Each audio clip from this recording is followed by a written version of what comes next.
हिमाचल के किन्नौर से एक बड़ी खबर आ रही है। हिमाचल के किन्नौर के तांगलिंग नाले में बाढ़ आ गई है। किन्नौर कैलाश यात्रा प्रशासन ने स्थगित कर दी है। ये एहतियाती कदम उठाए गए। नाले पर बने लकड़ी के पुल टूट चुके हैं। यात्रियों को तांगलिंग गांव और गणेश पार्क में ही रोक दिया गया है। ये तबाही का मंजर जो आप देख रहे हैं, ये किन्नौर की तस्वीरें आपके सामने हैं, जहां पर बाढ़ की वजह से एक पुल बह गया है। 400 लोगों की जिंदगियां यहां पर बचाई गई हैं। टोटल अगर मैं नंबर आपको बताऊं, आईटीबीपी ने ही अब तक 413 श्रद्धालुओं का यहां से रेस्क्यू किया है। ये उत्तराखंड की तस्वीर नहीं है, ये हिमाचल की तस्वीर है। किन्नौर के तांगलिंग नाले में बाढ़ आने के बाद कैसे भयावह हालात यहां पर बन गए, ये देखिए।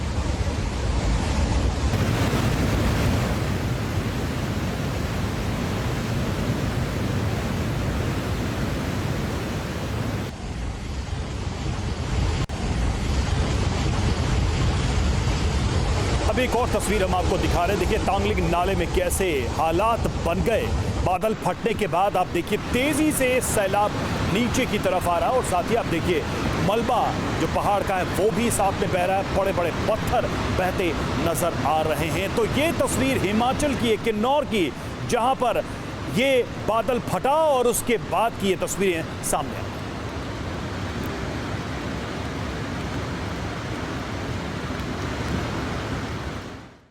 और उस बीच किन्नौर में फंसे श्रद्धालुओं का रेस्क्यू चल रहा है। आईटीबीपी के जवानों ने रेस्क्यू किया इनका और किन्नौर कैलाश यात्रा पर निकले थे श्रद्धालु। तांगलिंग नाले में बाढ़ के बाद वो फंस गए, जिसके बाद इन लोगों को रेस्क्यू किया है इन जवानों। ये तस्वीरें देखिए कैसे नाले के ऊपर से इन सबको रोप के सहारे लाया जा रहा है।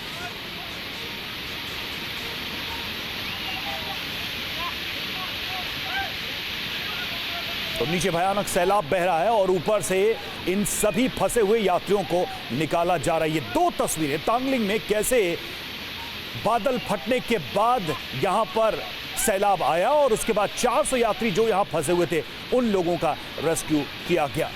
यात्रा को फिलहाल के लिए स्थगित कर दिया गया।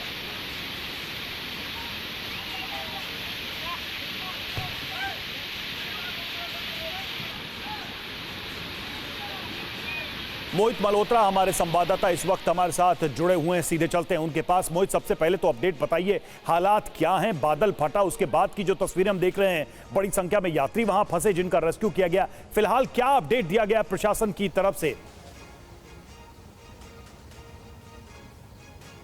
देखिए, ये हिमाचल प्रदेश के किन्नौर में पारंपरिक काफ़ी ऐतिहासिक धार्मिक यात्रा है, किन्नौर कैलाश यात्रा। और इसको लेकर वहाँ पर काफ़ी जो यात्री हैं, जो श्रद्धालु हैं, वो लगातार ऊपर की ओर कैलाश की तरफ जाते हैं और वहाँ पर दर्शन करके वापस लौटते हैं। लेकिन जो ये आप तस्वीरें देख रहे हैं जिसमें बादल फटने की घटना के बाद जो तिंगलंग जो नाला है उसके अंदर पूरी तरह से बाढ़ आ चुकी है। और बाढ़ आने के बाद वहाँ पर जो लकड़ी के अस्थायी पुल बनाए गए थे यात्रियों के लिए, जिसके सहारे वो ऊपर जाते हैं, वो पूरी तरह से बह चुके हैं। और वहाँ पर तिंगलंग जो गांव है और इसके साथ ही गणेश पार्क है, ये दो जगह पर काफ़ी यात्री फंसे हुए थे। आईटीबीपी को मदद के लिए आना पड़ा है। वहाँ पर काफ़ी श्रद्धालुओं को लगातार वहाँ से निकाला जा रहा है और बाकी जो श्रद्धालु वहाँ पर फंसे हुए हैं उनको सुरक्षित जगहों पर ही रहने के लिए कहा गया है। अभी यात्रा को पूरी तरह से स्थगित कर दिया गया है और स्थानीय प्रशासन के साथ आईटीबीपी लगातार वहाँ पर श्रद्धालुओं की मदद कर रहा है। कुछ लोगों को वहां से रेस्क्यू किया जा रहा है और जल्द से जल्द लोगों को वहां से निकालने का प्रयास किया जा रहा है, क्योंकि जिस तरह का बारिश का अलर्ट 11 अगस्त तक हिमाचल प्रदेश में बना हुआ है, तो ऐसे में आने वाले